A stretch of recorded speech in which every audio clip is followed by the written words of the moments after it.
किसन मारो दिल मत मांगे तारी होटल की चाय पिला दे रे किसन मारो दिल मत मांगे तारी होटल की चाय पिला दे।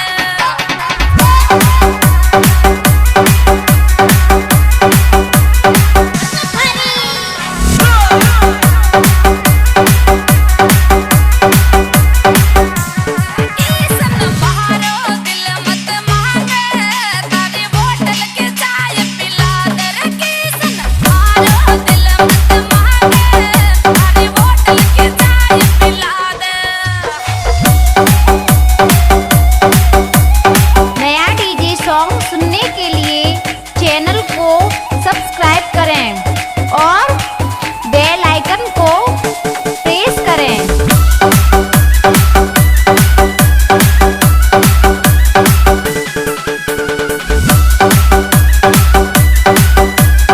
ये सॉन्ग जो आप सुन रहे हैं मिक्स किया है DJ Bunty.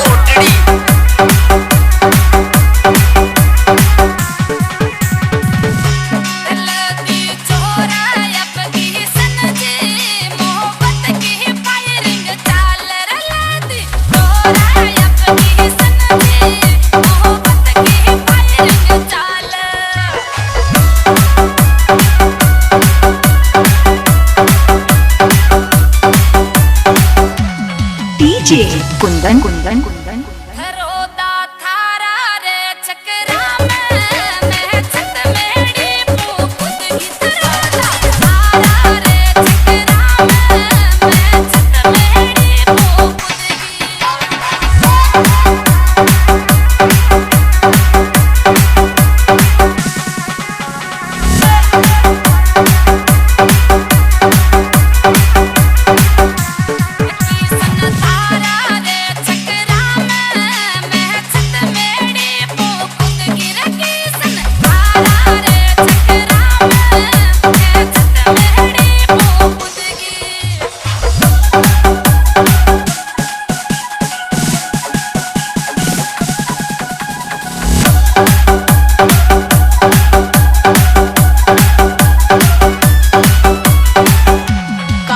City Jaipur.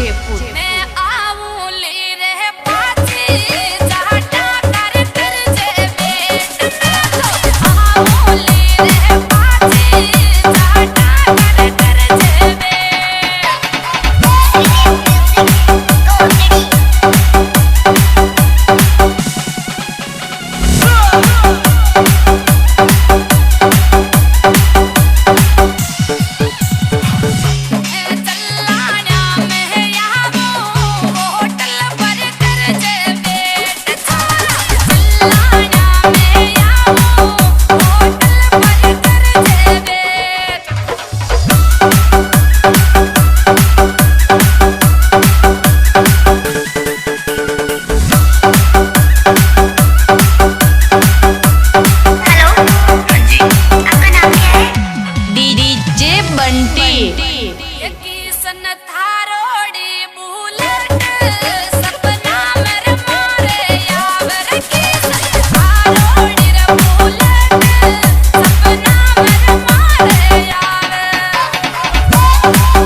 DJ कुंदन कुंदन कुंदन या किसन के लाश की जोड़ी ये दुश्मन पीस दांत या तो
डीजे कुंदन कुंदन कुंदन